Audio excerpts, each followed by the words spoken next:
completely different. Whoa! Happy Hot Topic! New legal drama continues to unfold with Justin Baldoni and Blake Lively. Days after Blake Lively filed a California Civil Rights Department complaint against Justin Baldoni, accusing her It Ends With Us co-star and director of both participating in an alleged smear campaign against her and allegedly sexually harassing her, she is now filing a lawsuit in federal court against him and Wayfarer Studios, Access Hollywood confirms. So it's for severe emotional distress. Where's the lawsuit for sexual harassment if it's the truth? The lawsuit, which is based on Lively's previously filed civil rights complaint, also names Baldoni's crisis managers Melissa Nathan and Jennifer Abel as defendants, per court docs obtained by Access Hollywood.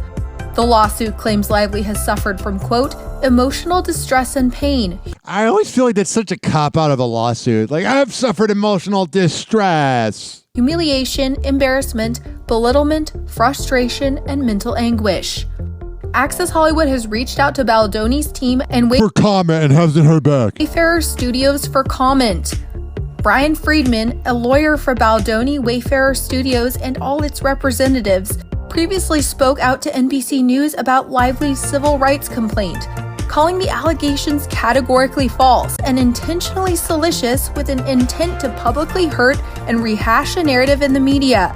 The update comes as Baldoni is suing the New York Times for $250 million for reporting on, quote, false allegations against him, per a December 31st legal filing obtained by E! News.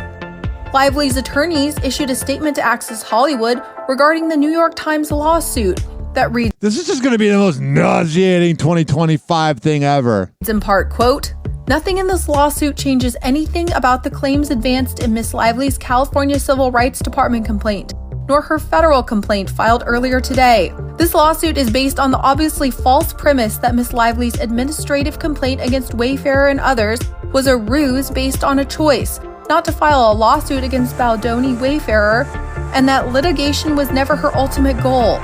As demonstrated by the federal complaint filed by Ms. Lively earlier today, that frame of reference for the Wayfarer lawsuit is false. Whoa! Happy Hot Topic! Part 2. Justin Baldoni is calling out Ryan Reynolds after Yeah, finally someone calls out Ryan Reynolds.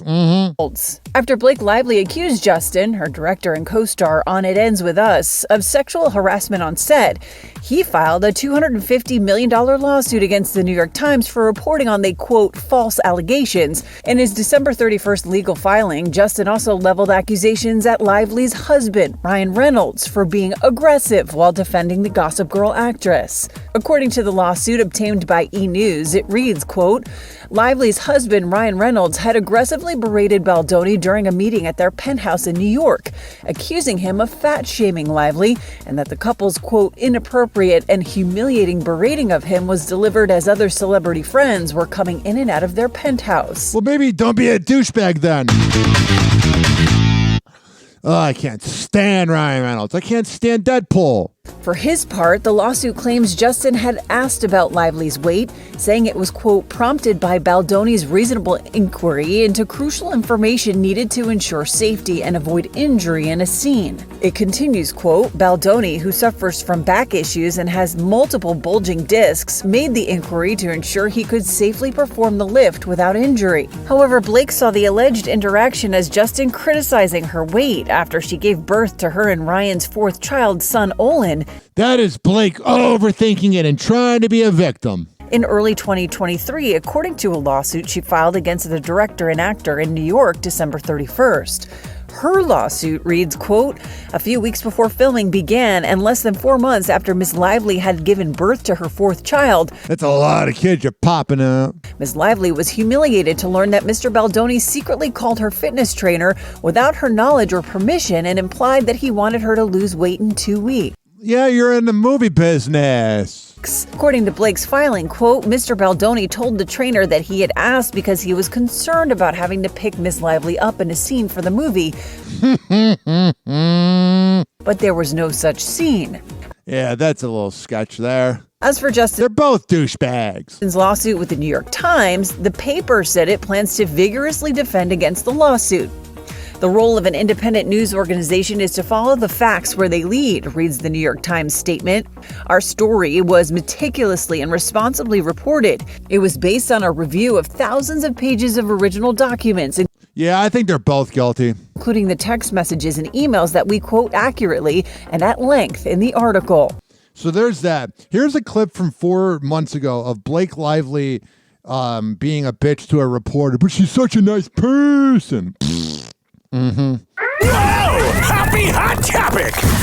Now the interview from Blake Lively's past that's come back to haunt her. She and her co-star Parker Posey are being accused of being so difficult that the reporter says she almost changed careers.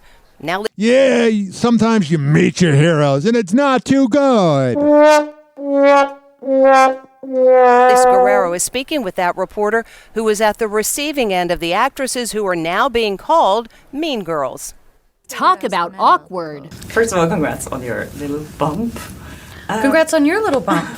It made me want to quit What my a- job. I felt really What a bitch.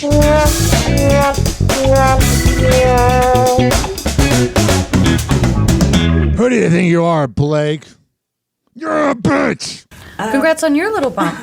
it made me want to quit my job. I felt really horrible afterwards. Journalist Kirsty Flaw was stunned when Blake Lively and her co-star Parker Posey seemed to ignore her during the 2016 interview promoting the Woody Allen movie Cafe Society. Yeah, we all saw it.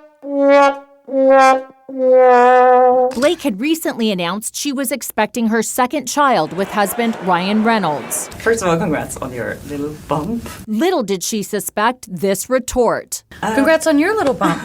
How shocked were you when she shot back? I was like, and I kind of looked down at my stomach. I was like, I didn't understand what she meant by it.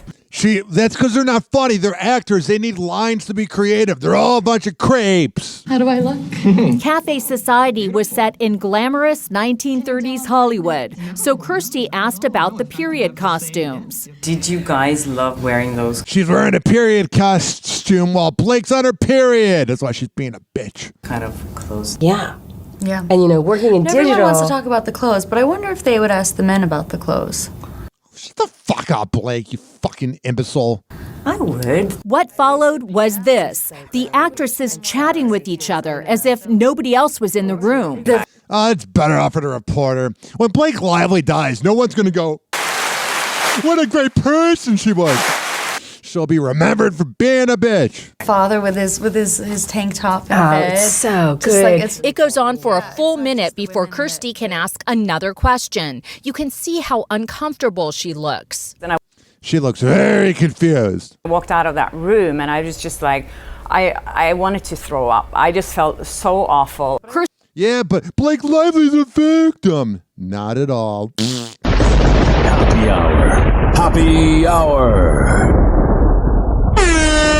It's time for Hoppe in the morning. Happy Hour. Happy Hour.